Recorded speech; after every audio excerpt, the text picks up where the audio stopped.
সাদাফ চকিত ভঙ্গিতে মুখভঙ্গি পরিবর্তন করে ফেলল। এতক্ষণ যেন ভাবলেশীন হয়ে গিয়েছিল, সেটা পরবর্তীতে হয়ে গেল গম্ভীর্যতায় ভরকালো চেহারা।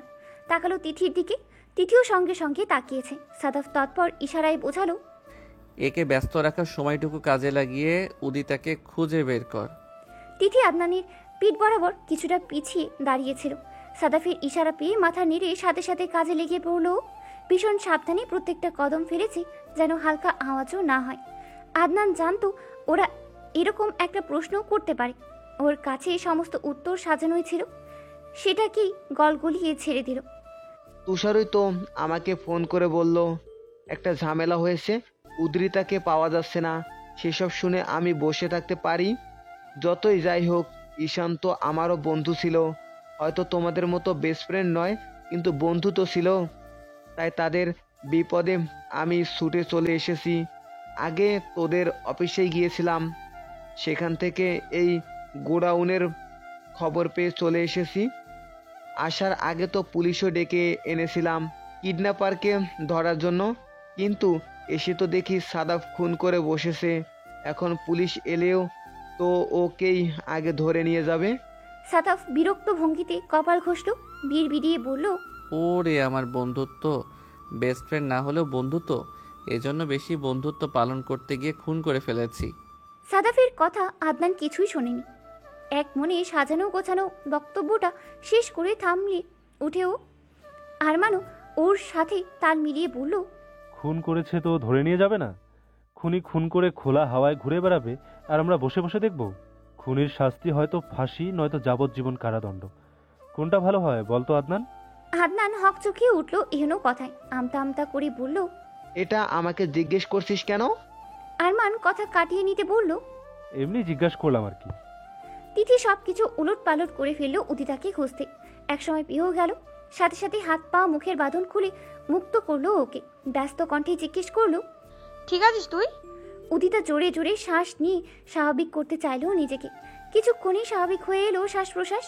বলল, হ্যাঁ ঠিক আছে আমি। তুষার ভাইয়া ঠিক আছে? তিথি বলল, ওটা গেলেই দেখতে পাবি। দুজন বেরিয়ে এলো কর্নার থেকে। সাদাফও ওকে দেখেই স্বস্তির নিঃশ্বাস ফেলল। উদিতা দূর থেকে ইশারায় আশ্বস্ত করলো ঠিক আছে ও। এরপর ডাক ছুড়ল আদনানের উদ্দেশ্যে, যা সত্যি তাই বলছি, মিস্টার আদনান শেখ, আমার ভাইয়ের খুনি আপনি। ধরা পড়ে গেছেন আপনি। আদনান এক রাশ বিস্ময় নিয়ে পিছে ঘুরল, উঠে দাঁড়ালো পরপর। হতভম্ব হয়ে বলল, এসব কি বলছো তুমি? উদিতা কাট কাট স্বরে বলল, যা সত্যি তাই বলছি। কি ভেবেছিলেন এত এত অন্যায় করে পার পেয়ে যাবেন? শেষ পর্যন্ত আমাকেও তুলে আনার প্ল্যান করলেন।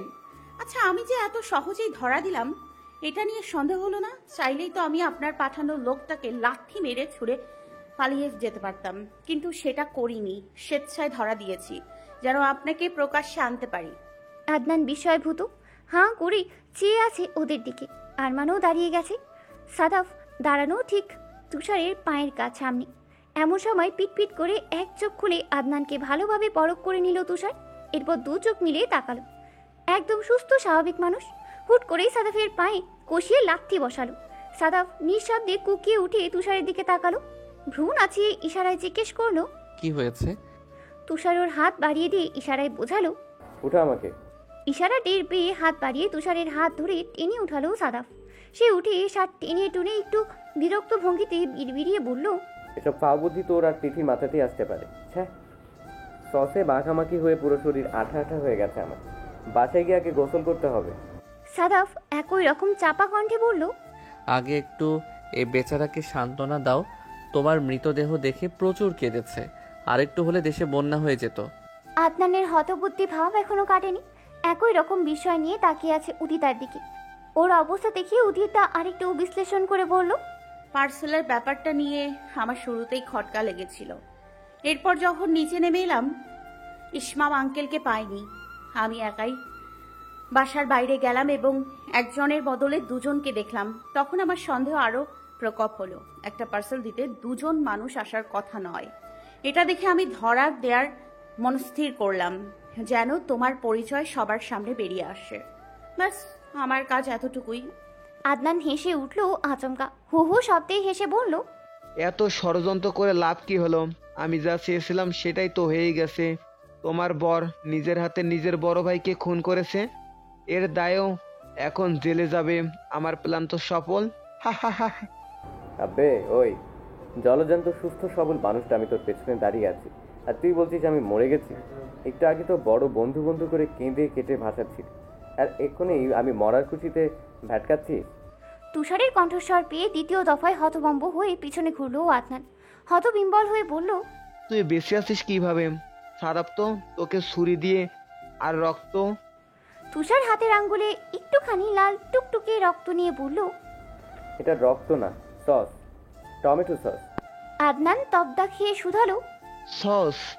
তিথি দাঁত কেলিয়ে বলল, হ্যাঁ সস, কিন্তু সসটা বেশি ঘন হয়ে যায় না, এর জন্য একটু পানি মিক্স করেছি। তারপর একদম রক্তের মতো আম, যেন দেখা যায়, তার জন্য কালার মিক্স করেছি। একদম পারফেক্ট কালার এসেছে না? আদনান বিস্মিত হয়ে মুখ ফুটে একটা শব্দও বলতে ভুলে বসলো। তুষার রাগান্বিত স্বরে বলল, তোর জন্য কতগুলো সস নষ্ট হয়েছে দেখেছিস? এই সসগুলো থাকলে আমাদের মা কমপক্ষে 2 দিন নুডলস রান্না করতে পারতো। তোর জন্য বিশাল লস হয়ে গেল। কণ্ঠস্বরে রাগী ভাব থাকলেও কথার সুরে ফাজলামি স্পষ্ট। আদনান এতে ক্ষেপে গেল প্রচুর। দাঁতে দাঁত পিষে বলল, একটা সসের মতো সামান্য জিনিসের জন্য এমন করছিস যেন ও কত বড় বিজনেস ডিল হাত থেকে ছুটে গেছে। তুষার অবাক হওয়ার ভান করে বলল, সামান্য জিনিস? দেখ ভাই, সামান্য জিনিস হলেও এটা কষ্টের টাকায় কেনা। তোর মতো অবৈধ ব্যবসা করে তো আর আমরা টাকার পাহাড় বানাইনি। আদনান একইভাবে সবার সামনে ধরা পড়ে যাবে এটা সে কোশমিন কালেও ভাবেনি। আচমকা এমন হওয়ায় হুঁশ খুইয়ে বসলো নিজে। ক্ষিপ্ত কণ্ঠে গর্জে উঠল, সবাই মিলে তাহলে ষড়যন্ত্র করে আমাকে ধরার প্ল্যান করেছিস? ছাড়বো না কাউকে। ভেবেছিলাম সাদাবের হাতে তোকে শেষ করব, কিন্তু না, তোর মৃত্যু তো আমার হাতে লেখা আছে। সাদাফ হাত উঁচিয়ে থামিয়ে দিল ওকে। থমথমে স্বরে বলল, ব্যাস, অনেক বলেছো, অনেক গেম খেলেছো, এবার আমাদের পালা। আচ্ছা, কি যেন বলছিলে? পুলিশ ডেকেছো তাই তো? আমাকে খুনি বানিয়ে জেলে ঢুকাবে নাকি? কিন্তু খেলার মোড় তো ঘুরে গেল। এবার জেলে যাবে তুমি। প্রথম কারণ অবৈধ ব্যবসা, দ্বিতীয় কারণ ঈশান ভাইয়াকে খুন করার মাস্টার মাইন্ড, তৃতীয় কারণ কিডন্যাপিং। সাদাফের কথা শেষ হতেই আরমান বলল, এ তো শুধু আমাদের জানা মতে তোর করা পাপের লিস্ট। এর বাইরে আর কি কি করেছিস বলতো? লিস্ট কি অনেক বেশি বড় হবে? খাতা কলম নিয়ে বসতে হবে? আদনান গর্জে উঠল পুনরায়। রাগে ফুঁসছে এক প্রকার। বলল, অভিনয়, সব অভিনয় ছিল তোদের। তুষারের উপর সাদাবের হাত তোলাটাও অভিনয় ছিল। তিথি বিরক্তিতে সূচক শব্দ করে বলল, তুই খুনকে পার পেয়েছিলি কিভাবে জানতে পারি না? মানে এখন বলে দে মতো প্রশ্ন করে যাচ্ছ। অভিনয় ছিল কি না? মাথায় বুদ্ধি আছে নাকি গোবর? তুষার মুচকি হেসে বলল, গোবর ছিল, বুঝতে পারছিস না? যদি সৎ বুদ্ধি থাকতো তাহলে এত এত অন্যায় করতো না। একটা অন্যায় ঢাকতে দিনের পর দিন অন্যায় করেই গেছে, তখন ভাবিনি এরকম দিনও আসতে পারে। তিথি বলল, আচ্ছা তাহলে আমি একে একে ক্লিয়ার করে দিচ্ছি তোমাকে। অদিতা ভোগার মতো শুধু তোমার কাছে গিয়ে ধরা দেয়নি, আগে আমাকে জানিয়ে গিয়েছে। এরপর আমরা একে একে প্ল্যানিং সাজিয়েছি। তিথি বাকি কথাটুকু সম্পূর্ণ করলো সাদাফ।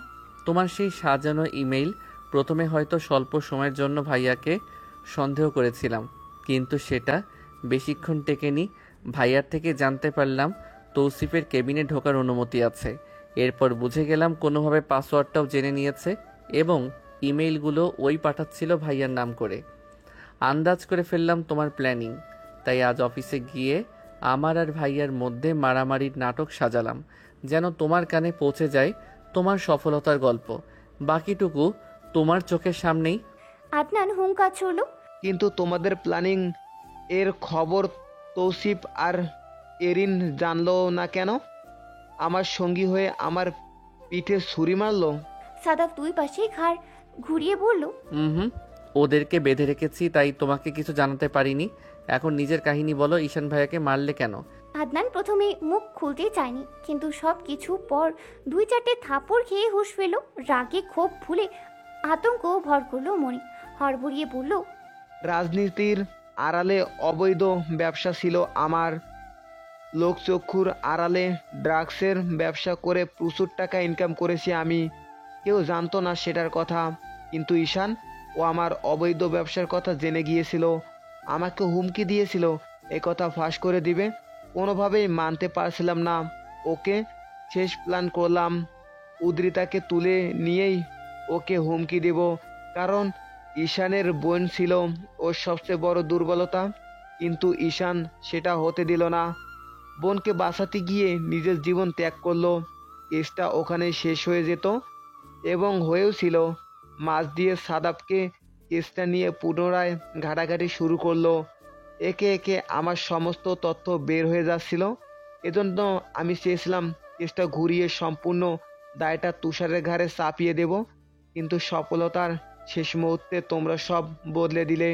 ভাইয়ের মৃত্যুর ঘটনা পুনরায় সামনে আসায় নিজেকে সামলে উঠতে পারল না উদিতা। অশ্রুবিন্দুরা একাধারেই গড়িয়ে পড়তে লাগলো গাল বেয়ে। ভেজা কণ্ঠে বলল, নিজের অন্যায় ঢাকতে আমার ভাইকে কেড়ে নিলে? তোমাকে তো যাই বলবো কম বলা হবে। আরমান ফোনের রেকর্ডিং অফ করলো। ওর পুরো স্বীকারোক্তিটাই ফোনে ভিডিও করে সেভ করে রাখলো।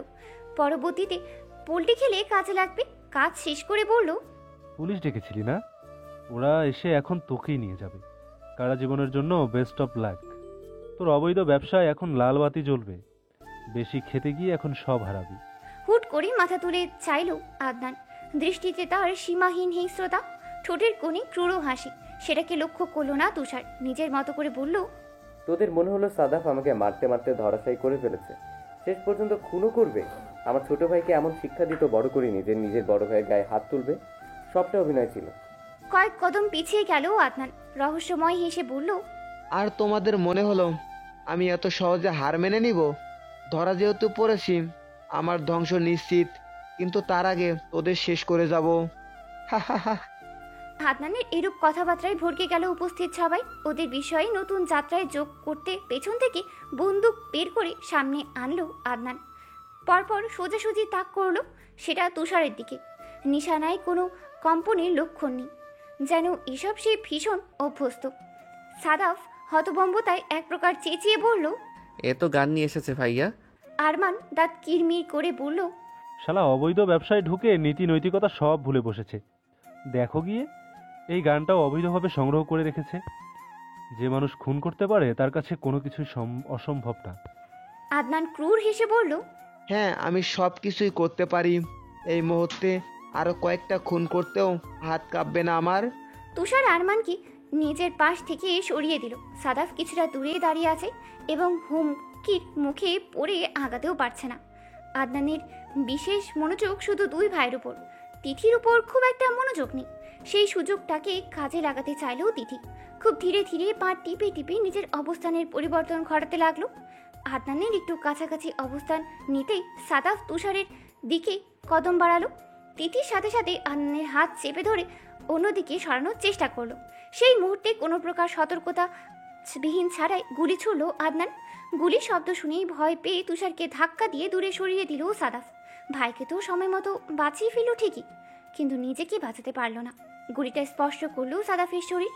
বদ্ধ গোটাউনে গুলি চলার শব্দটা শোনা গেল বেশ জোরালোভাবে। এরপরই থেমে গেল সমস্ত কোলাহল। আদনানের কথাই সঠিক, সে পুলিশ ডেকে এনেছিল। সেই সময় প্রেক্ষাপটই ছিল ভিন্ন। তুষারকে মারার প্ল্যানিংয়ে সফল ছিল। এরপর সাদাফকে দোষী প্রমাণিত করে জেলে ঢুকিয়ে দেওয়া ছিল আদনানের প্ল্যানের দ্বিতীয় ধাপ। কিন্তু এইবার হেরে গেল ও। হারলো ওদের দুই ভাইয়ের কাছে। লম্বা পথ পেরিয়ে পুলিশের আসতে সময় লাগলো কিছুটা। যখন পৌঁছালো ঠিক তখনই তাদের চোখের সামনে গুলি ছুড়ল আদনান। বলা বাহুল্য, দোষী খুঁজে পেতে সময় লাগলো না তাদের।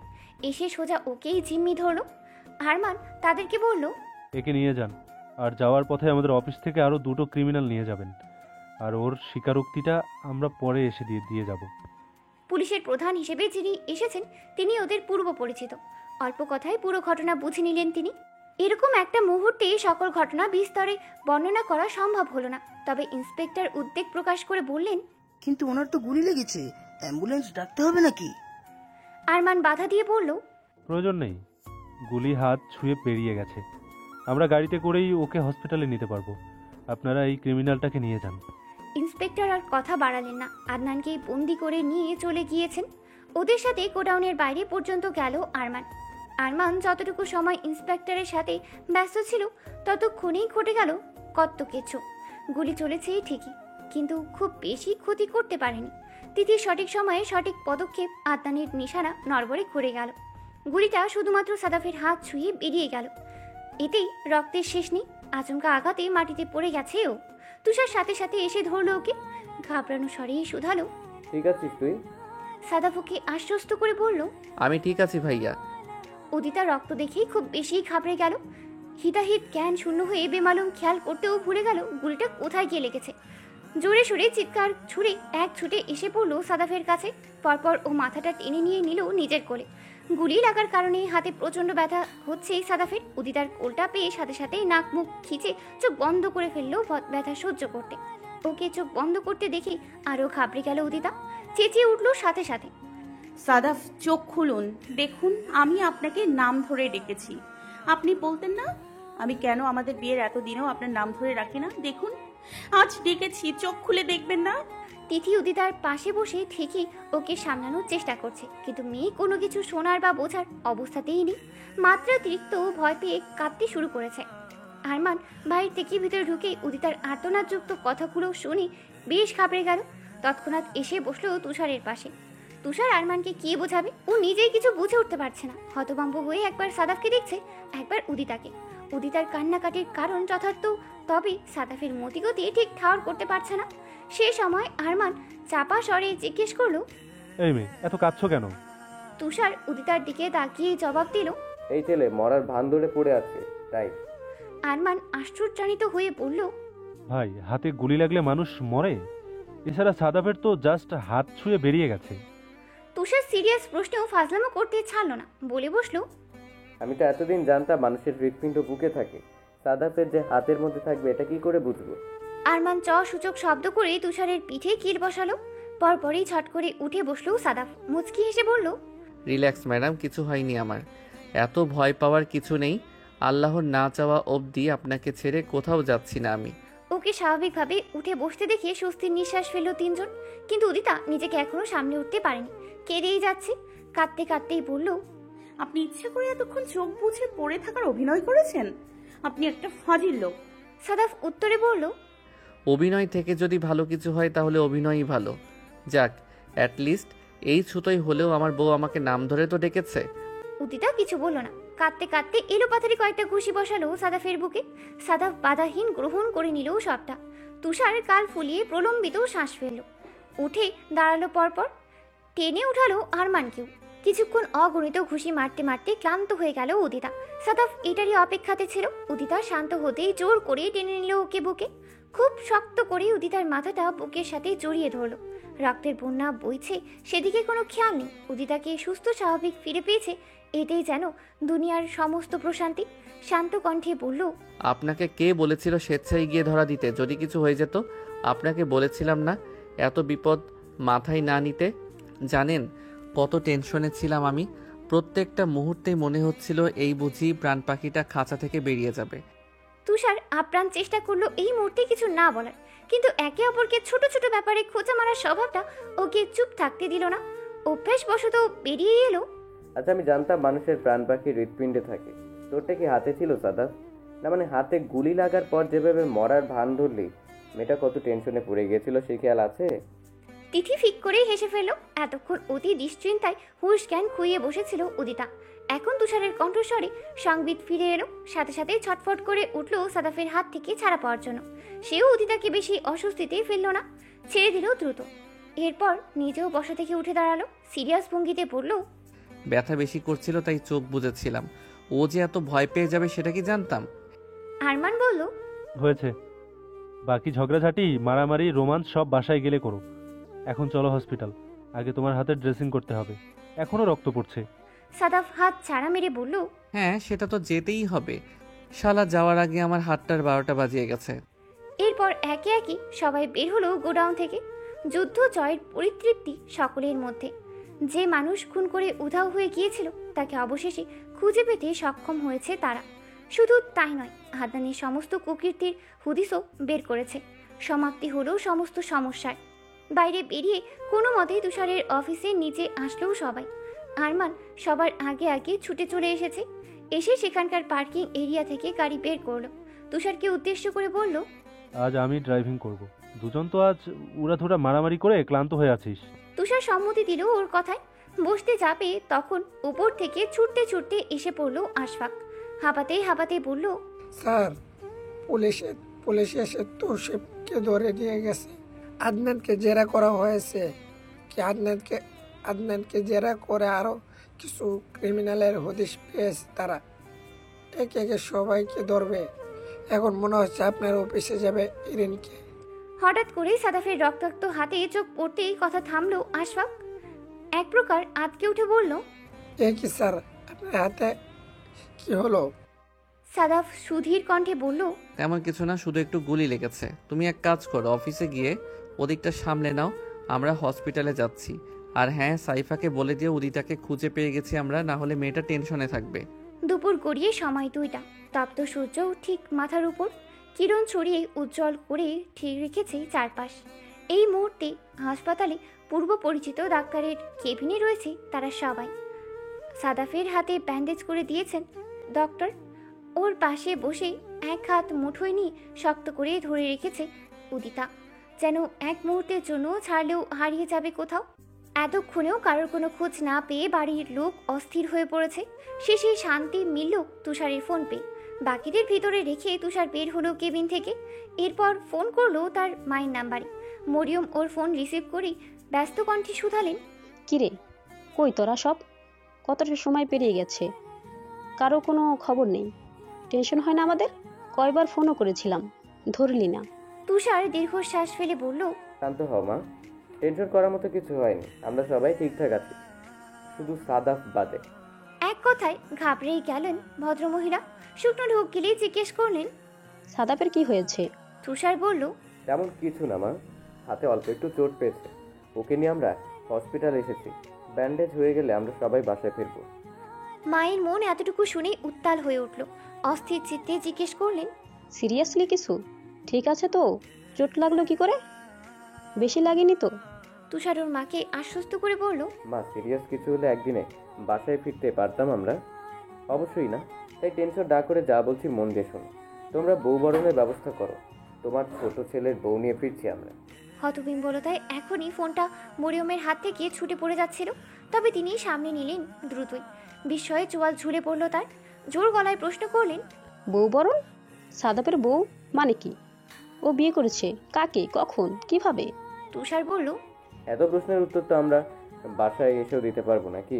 তোমার ছেলেরা কোনো ভুল কাজ করতে পারে বলে তোমাদের মনে হয়? সাদাফও কোনো ভুল করেনি, ভালো মেয়ে বিয়ে করেছে, তোমাদেরও পছন্দ হবে, গ্যারান্টি দিলাম। মরিয়ম গোমরা মুখে বললেন, পছন্দ হলো কি না হলো তাতে কি, বিয়ে করে ফেলেছে, মেনে তো নিতেই হবে। দুঃখের বিষয় তারা কেউ আমাকে ব্যাপারটা জানালি না। তোদেরকে তো পরে দেখছি, আগে নিশিকে ধরি। ফোন রাখ। তুষার বলতে চাইলো, আরে মা, বউ বরণ।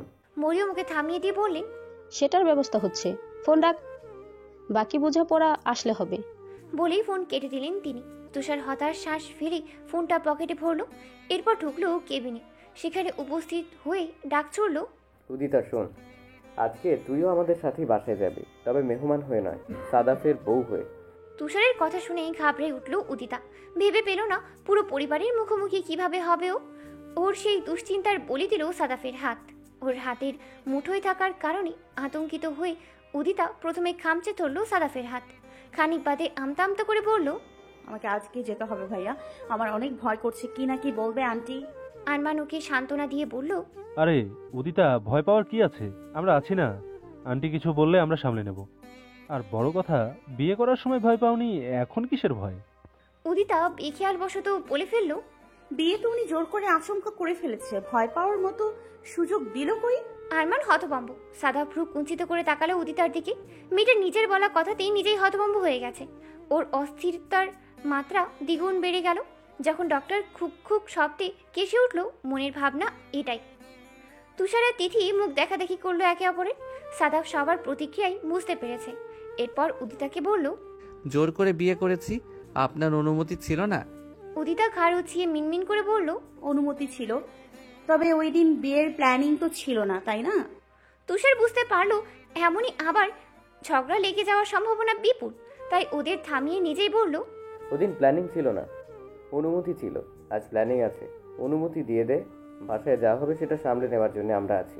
কারো উপর বিশ্বাস করে সারা জীবনের জন্য হাত ধরতে পারলে পরিবারের মুখোমুখি হওয়া কিছুই না।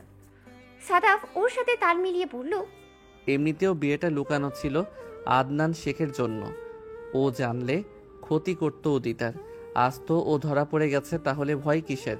আমার আগে থেকেই পরিকল্পনা করা ছিল, যেদিন শয়তানটা ধরা পড়বে ওই দিনই বাসায় বিয়ের কথাটা জানিয়ে দিব। আজকে শুধু পরিকল্পনা সফল করার পালা। মরিয়ম ফোনটা কেটেই প্রথমে হাঁক ছুড়লে। নিশি, নিশি, কই তুই? ওই নিশি। মেয়েটা নিজের রুম থেকে বেরিয়ে লাফাতে লাফাতে নিচে নেমে এলো। জিজ্ঞেস করলো, কি হয়েছে বড় মা? মরিয়ম সাথে সাথে ওর কানটা চেপে ধরে ঝাঁঝালো স্বরে বললেন, কি হয়েছে জিজ্ঞেস করছি, বল কি কি হয়নি? সাদা বিয়ে করেছে এই খবর এখনো বলিসনি আমাদের? মরিয়মের চেঁচামেচিতে সবাই উপস্থিত ড্রয়িং রুমে। শনিবার সরকারি অফিস ছুটি থাকায় আজাদ সাহেবও বাসায়। তিনি সহ বাকি 2 গৃহকর্ত্রীও ছুটি নিলেন। সবাই সাদাফের বিয়ের কথা শুনেই হতভম্ব। গুঞ্জন উঠল অল্প স্বল্প। নিশি হতভম্ব হয়ে বলল, ভাইয়া বিয়ে করেছে? এটা তো আমি মাত্র তোমাদের থেকে শুনলাম। আমি তোমাদের কিভাবে জানাবো? মরিয়ম ওর কাজ ছেড়ে দিলেন। রেবেকা জিজ্ঞেস করলেন, সাদা বিয়ে করেছে, কিন্তু কাকে? এ খবর পেয়েছো কোথায়? মরিয়ম প্রলম্বিত শ্বাস ফেলে বললেন, তুষার ফোন করে বললো বউ বরণের ব্যবস্থা করতে। তোমরা প্রস্তুতি নাও, আসুক তো আমরা বউ বাসায়। ওদের সকলের ফিরতে ফিরতে দুপুর গড়িয়ে বিকাল প্রায়। সারা রাস্তায় আসার পথে আরমান বসে বসে ওদের বিয়ের কাহিনী শুনল। এরপর তুষারকে জিজ্ঞেস করলো, খবর তো লুকানো ছিল, তুই জানালি কি করে তুষার? তুষার বলল, আমি 2 দিন আগেই এদের মুখে শুনেছি। এরিনের ব্যাপারটা নিশ্চিত হওয়ার পরই আমাদের কথাগুলো বলেছে সাদা। এরপর তুই জানলি আজ সকালে। আরমান দুষ্টুমি করে বলল, তবে যাই বল উদিতা, আদনান যদি সত্যি তোর কোনো ক্ষতি করতো তাহলে ওকে পুলিশের হাতে তুলে দেওয়া লাগতো না। সাদাব আগেই ওকে শেষ করে দিত, যেভাবে অফিসে গিয়ে আমার বউ কই করছিল।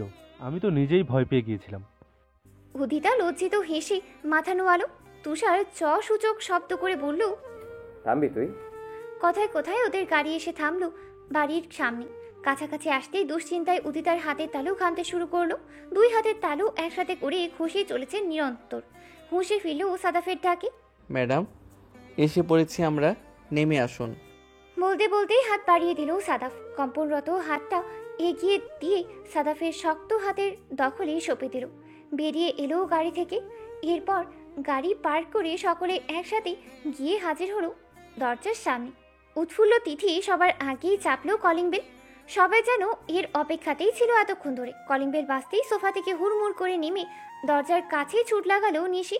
ওর পেছন পেছন সকলে। দরজা খুলেই নিশি সবাইকে এক পলক দেখে জিজ্ঞেস করলো, কই কই আমার ভাবি কই? এবারও নার্ভাসনেসে সাদাফের হাতেই পুনরায় খামচি বসালো উদিতা। ওর পেছনে গিয়ে আড়াল হয়ে দাঁড়ালো। মরিয়ম বিরক্ত ভঙ্গিতে নিশিকে সাইড ছড়িয়ে নিজের সামনে আসলেন। ব্যস্ত কণ্ঠে জিজ্ঞেস করলেন, কই সাদাফের বউ? আমি তো দেখি আমার ছোট ছেলের বউকে। তিথি বিস্তর হেসে উদিতার হাত টেনে মরিয়মের সামনে হাজির করলো। উচ্ছ্বসিত হয়ে বলল, এই যে সাদা ভাইয়ার বউ, আমাদের ভাবি, তোমাদের ছোট ছেলের বউ। এই মুহূর্তে সবাই হতভম্ব হয়ে গেছে উদিতাকে দেখে। যত যাই হোক, সাদাফের বউ হিসেবে উদিতাকে দেখবে এটা তো ভুলেও আশা করেনি। তবে মাঝে মাঝে মানুষের আশা অতীত কিছু ঘটনা ঘটে যায়। নিশির আচমকা চোখ পড়ল তুষারের দিকে। সাদা রঙের শার্টটাতে লাল রঙে রঞ্জিত দেখে আটকে উঠে জিজ্ঞেস করলো, এ কি, তুমি না ফোনে বললে ভাইয়ের হাতে চোট লেগেছে, তাহলে তোমার সাথে রক্ত কেন? এক মুহূর্তে সকলের মনোযোগ উদিতার থেকে সরে তুষারের উপর পড়ল। মরিয়ম চিন্তিত ভঙ্গিতে শুধালেন, আসলেই তো, তোর শার্টে এই অবস্থা কেন? তুষার বুঝিয়ে বলল, এগুলো রক্ত না, সস। একটা মিশন কমপ্লিট করে এসেছি, সেটারই অংশ। মরিয়ম কপাল কুঞ্চিত করে বললেন, মিশন? তুই শার্টে নকল রক্ত লাগিয়ে ঘুরে বেড়াচ্ছিস, একজন হাতের 12টা বাজিয়ে বাসায় ফিরল, আবার বলছিস সাদাপ আর উদিতার বিয়ে হয়েছে। কি চলছে কি এসব? সাদাফ বলল, সব জিজ্ঞাসাবাদ কি বাইরে শেষ করবে, ভেতরে যেতে দিবে না? বউ পছন্দ হয়নি নাকি? মরিয়ম ঘাড় নেড়ে বললেন, ও মা, একদম না। বউ আমার খুব পছন্দ হয়েছে। আমার তো ও কে আগে থেকেই ভীষণ পছন্দ ছিল। এখন তুই তো একেবারে আমাদের বাড়ির বউ করে নিয়ে এলি, এর চেয়ে খুশির কিছু হয়? তবে হ্যাঁ, উদিতাকে মেনে নিয়েছি, তোকে না। কত বড় সাহস তোর, বিয়ে করে আমার থেকে লুকিয়ে রাখলি? বক্ষস্থলের উপর থেকে যেন বিশাল এক পাথর নেমে গেল সবার। স্বস্তির দীর্ঘশ্বাস পেরিয়ে এলো সবার। গাল ফুলিয়ে প্রলম্বিত শ্বাস ফেলে আরমান বলল, বলেছিলাম না উদিতা, দেখলি আমার কথা সত্যি হলো তো? রেবেকা বললেন, হ্যাঁ হ্যাঁ, অনেক কথা হয়েছে, এবার বউকে গড়ে তোলো আপা। কারোর কোনো আপত্তি হলো না ওদের বিয়েটা নিয়ে। খুশি মনেই ছেলের বউকে ঘরে তুললেন মরিয়ম। ছোটখাটো উৎসব উঠে গেল মৃধা নিবাসে। তুষার এসে ওয়াশরুমে ছুটে ফ্রেশ হতে। এই সস নিয়ে সে কত অস্থির হয়েছিল সে বেচারা একাই টের পেয়েছে। ও গোসল করে ফিরতে ফিরতে ড্রয়িং রুমে আসর বসে গেল। একে একে বলল সব ঘটনা, আজকের ঘটনা, সাদাফ উদিতার বিয়ের খবর লুকানোর কারণ, সব কিছু শুনে সকলে শিহরিত, অভিভূত। শুনতে শুনতে এক একজনের মনিদয় অক্ষিকোটো ছাড়ানোর মতো অবস্থা। সব শুনে মরিয়ম বললেন, বাপরে, তাও আল্লাহর কাছে লাখো লাখো শুক্রিয়া, ছেলে মেয়েদের বড় কোনো ক্ষতি হয়নি। তোমরা যে সুস্থভাবে ফিরতে পেরেছ, এটাই আলহামদুলিল্লাহ। তুষার ফ্রেশ হয়ে নেমে এলো ততক্ষণে। জিজ্ঞেস করলো, সব গল্প জানা হলো সবার? মরিয়ম বললেন, হ্যাঁ হয়েছে। তোমরা দুই ভাই যে পেটে পেটে এত খিচুড়ি নিয়ে ঘুরছো, সেটা আমরা কি জানতাম? আমরা সহজ সরল মানুষ, তোমাদের মতো প্যাচ নেই। তুষার দ্বিমত পোষণ করে বলল, আমার মধ্যে কোনো প্যাচ নেই, সব ঝামেলাই সাদাফ পাকিয়েছে। একে ধরতে হবে। আজ শুধু হাতে ব্যথা পেয়েছে বলে ছেড়ে দিচ্ছি। এর সাথে আমার বোঝাপড়া বাকি আছে। বড় ভাইকে না বলে বিয়ে করেছে কোন সাহসে? সাদাফ প্রতি উত্তরে বলল, সুস্থ হয়ে নেই, তারপর বোঝাপড়া করা যাবে। এখন তুমিও বিয়েটা করে নাও, ঝামেলা শেষ। তুষার বিরস মুখে বলল, হ্যাঁ সে তো অবশ্যই, তবে তোকে দাওয়াত দিব না। সাদাফ সাফ সাফ বলে দিল, তাহলে বোন দিব না। এভাবেই চলতে থাকলো তাদের খুনছুটিময় মুহূর্ত। একে একে উঠে গেলেন বায়োজ্যেষ্ঠরা। ছোটরা বসে রইল নিজেদের মতো আলাপ করতে। ওদের কথার ফাঁকে ফাঁকে এক হাতে উদিতার হাত স্পর্শ করলো সাদাফ। উদিতাও তাকালো ওর দিকে। চোখে চোখে বিনিময় হলো সীমাহীন প্রেম। সাদাফ স্বল্প হেসে বলল, সমস্ত প্রহেলিকার সমাপ্তি হলো আজ। আপনাকে আমার প্রণয়াসিক্ত মহলে স্বাগতম। সারা জীবনের জন্য সেখানে বন্দী হতে যাচ্ছেন আপনি, আমার ব্যক্তিগত মনের একমাত্র রানী। আপনাকে সারা জীবন ঠিক এভাবেই নিজের সাথে জুড়ে রাখতে চাই আমি। চাওয়া একটাই, একে অপরকে ভালোবেসে কেটে যাক পুরোটা জনম।